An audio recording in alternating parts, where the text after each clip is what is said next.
Oke, bismillahirrahmanirrahim. Assalamualaikum warahmatullahi wabarakatuh. Jumpa lagi di pertemuan ketiga perkuliahan kita, metodologi penelitian pendidikan IPA lanjut. Di pertemuan terakhir, kita sudah berbicara tentang filsafat penelitian pendidikan, konsep-konsep kunci dalam penelitian pendidikan, dimensi etikanya, serta kaitannya dengan praktek di lapangan. Nah, di pertemuan kita sekarang ini kita akan membahas pentingnya penelitian.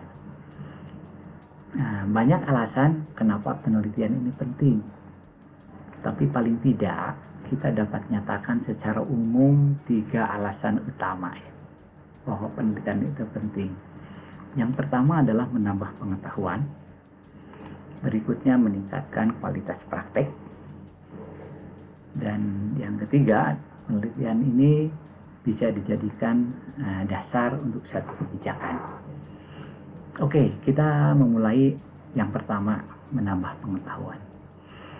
Nah, begini, seorang pendidik, Anda, saya, dan sebagainya, semestinya selalu mengusahakan perbaikan yang terus-menerus.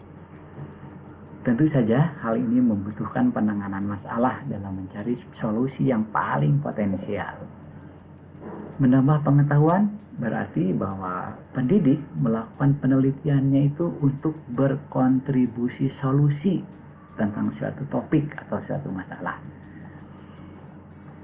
Para peneliti ini ibaratnya seorang yang sedang membangun tembok, menyusun satu bata dengan bata yang lainnya, kemudian diikat dengan adukan semen, ya, dan akhirnya terus menjadi dinding. Nah, dalam prosesnya itu akan menciptakan struktur yang lebih kuat. Ibaratnya seperti itu. Bagaimana penelitian dapat secara spesifik menambah basis pengetahuan? Laporan penelitian ini yang Anda baca, yang Anda publish, itu dapat menyediakan studi yang belum dilakukan, sehingga akan mengisi kekosongan dalam pengetahuan yang ada. Bisa juga memberikan hasil tambahan untuk konfirmasi, atau bahkan membatalkan hasil penelitian sebelumnya. Semua ini dapat membantu menambah literatur tentang praktek baik yang sudah dicoba oleh peneliti dalam lingkungannya, sehingga memberikan informasi tentang orang-orang ataupun tempat-tempat yang belum pernah dipelajari sebelumnya. Misalkan Anda memutuskan untuk meneliti bagaimana siswa belajar keterampilan proses sains (KPS).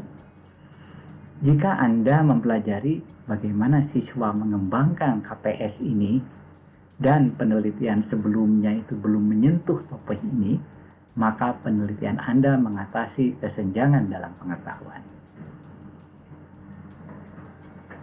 Jika penelitian Anda mengeksplorasi bagaimana siswa menggunakan KPS, katakanlah dalam perjalanan pulang dari sekolah, maka studi Anda ini bisa menjadi replikasi studi sebelumnya, tetapi akan menguji hasil dengan peserta baru dengan lokasi penelitian yang berbeda. Jika Anda meneliti bagaimana siswa menggunakan KPS ini, katakanlah saat bermain di halaman sekolah, maka penelitian Anda ini akan berkontribusi pada pengetahuan dengan memperluas pemahaman kita tentang topik tersebut. Berikutnya yang kedua, meningkatkan praktek lapangan. Berbekal hasil penelitian, seorang pendidik, seorang guru, itu akan menjadi profesional dan lebih efektif. Efektif kita terjemahkan sebagai pembelajarannya itu menjadi lebih baik untuk siswanya. Selain melibatkan siswa, penelitian pendidikan bisa saja melibatkan guru di sekolah. Mungkin juga pengawas sekolah, ya, guru psikolog atau guru BP, atau kepala sekolah dan sebagainya. Nah, penelitian itu dapat membantu meningkatkan praktek pekerjaan mereka.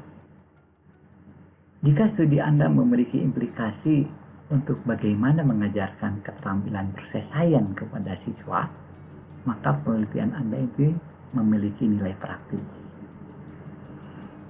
Penelitian juga menawarkan para pendidik itu ide-ide baru untuk dipertimbangkan ketika mereka melakukan praktiknya. Dari membaca laporan penelitian, seorang pendidik dapat belajar tentang praktik baru tersebut yang telah diimplementasikan. Penelitian juga membantu para praktisi untuk mengevaluasi praktik pembelajarannya dan bahkan bisa bekerja berkolaborasi dengan sesama pendidik di lingkungan pendidikannya.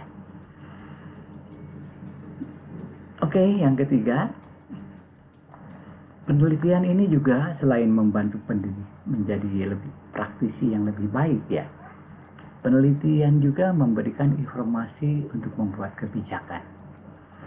Para pembuat kebijakan dapat berdiskusi, mengambil posisi dalam masalah pendidikan yang penting. Untuk orang-orang ini, penelitian menawarkan hasil yang dapat membantu menimbang dari berbagai perspektif. Ketika para pembuat kebijakan membaca penelitian tentang satu isu-isu tertentu, nah, karena itulah, agar penelitian ini berdaya guna, penelitian ini perlu memiliki hasil yang jelas, dirangkum secara ringkas, dan didukung dengan bukti berbasis data. Nah, itu kira-kira 3 alasan utama kenapa penelitian ini penting. Kemudian sebagai tugas 3 ya, untuk dikerjakan dan dikumpulkan di pertemuan minggu depan ya, Anda membuat rangkuman dari Creswell 2012 ini chapter 1 ya. Seperti biasa dalam 2 halaman A4, atas bawah kiri kanannya itu 3 cm. Anda kumpulkan pada minggu yang akan datang melalui email kami. Oke, sekian perkuliahan kita saat ini. Sampai jumpa di pertemuan berikutnya. Kita akan membahas langkah-langkah dalam penelitian pendidikan. Wassalamualaikum warahmatullahi wabarakatuh.